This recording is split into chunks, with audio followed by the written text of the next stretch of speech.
We knew it was leaking a little bit, but we didn't really understand what nitrous oxide was.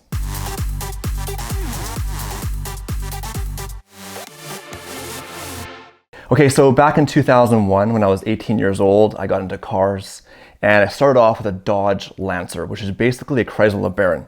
It's a short story. I bought it working all summer for minimum wage. I was driving it and I rolled it. I rolled it because I wasn't watching the road. I thought I recognized somebody. I was looking over, ended up in the ditch upside down. That was the first car, so it ended quite quickly. And then I had a bit of money and I wanted to get a sports car. And so what I found was an Acura Integra. I bought it from a newspaper, picked it up. I couldn't drive manual. The car was manual. So I paid the owner, jumped in the car, saw there was 3 pedals, and basically it was a series of burnouts and stalls for the next 2 weeks trying to figure out how to learn how to drive manual. So once I figured out how to drive the car, naturally it had time to modify the car. So as a smart 18-year-old, the best first option was a nitrous kit. So I found used in the paper again a Zex dry nitrous kit. No instructions. The tank wasn't filled. It took me a month to find someone that could fill it. Filled the tank, went to a friend's house, and I said, let's install this nitrous kit. Right, it had the cool switch, like the airplane switch. I was really excited and did no research. There was no access to information like it is today. Back then, you had to really search online. And the whole concept of nitrous on these Japanese cars was still new. So I didn't bother to research at all. I went to install it. And on the dry kit, it doesn't use additional fuel through the kit. It uses the factory fuel system. But in my mind, you had to add fuel. So they have these 2 rubber lines coming off the brain of the nitrous kit. And one said fuel, or something around fuel. So I thought, okay, I'll tap the fuel line. So my friend and I, with some basic tools, I think in a parking lot at like an auto parts store, we're cutting fuel lines. Wire into the kit, plumb it up, drill a hole in the intake for the actual nitrous. That's done, we're excited. Now, you have to run the nitrous line to your trunk. We didn't have a lot of time or energy, so we ran it, I think, over the hood, in through the car, into the trunk. So there's a line hanging out. And the first thing we did was strip the fitting for the nitrous line. We're in a hurry, so we're twisting the brass fitting onto the nitrous bottle, and we strip it. Again, being 18, I thought, well, we'll just get some Teflon tape. We'll fix the fittings, the threads. So we did that, and now it's time for the test run. So I get in the car, I start it. Right away, fuel's leaking. Because on that kit, the actual lines I was referring to were for the fuel pressure regulator vacuum system to tell the brain to turn on the nitrous oxide. So there's a fuel leak, and I thought, well, let's just get a test run in. It's leaking a little bit of fuel, it's not that much, we'll be okay. So right after that, we're driving, we hit the switch, nothing happens.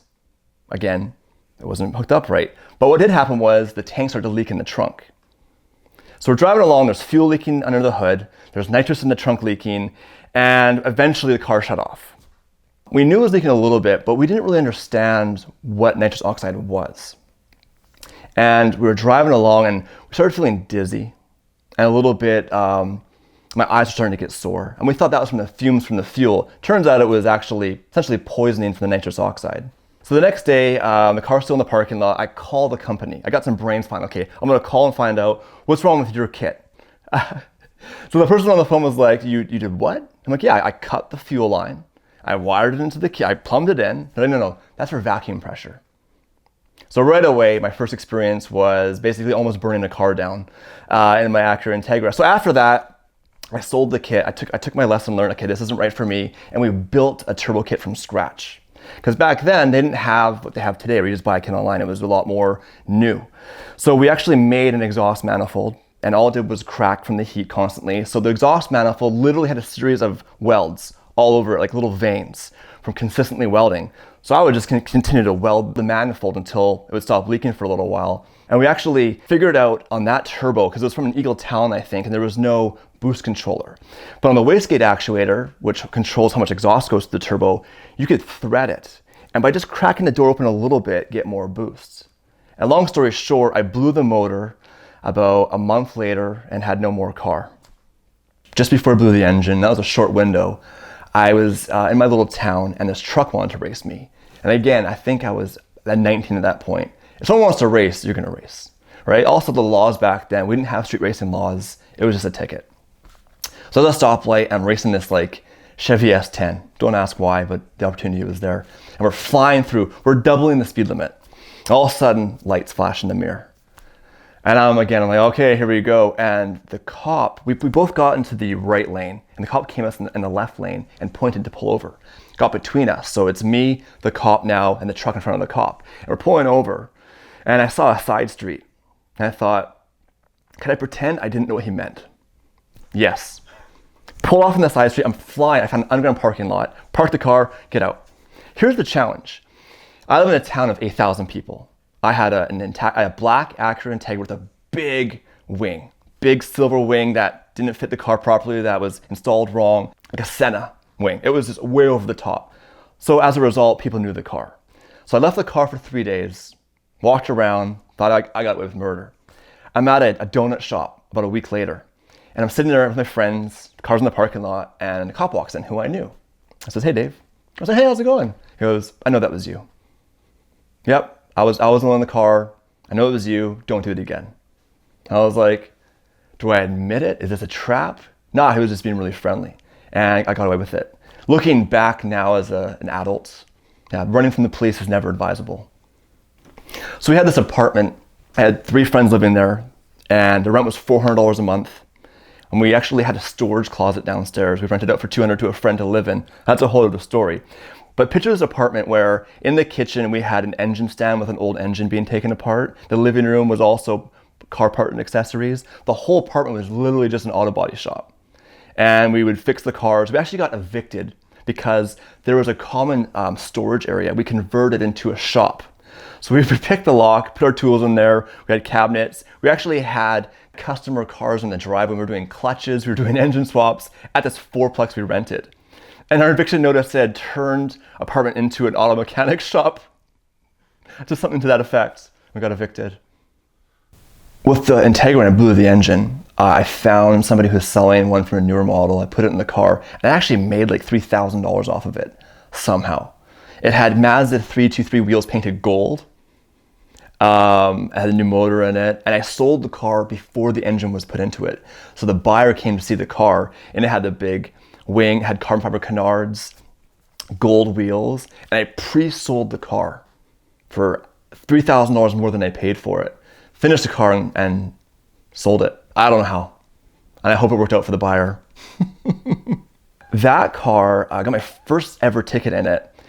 And what was I doing? We were ripping around town, and somebody called me in because we were reckless driving. And the cops came to the door of my apartment. And I admitted to it for whatever reason. I was scared.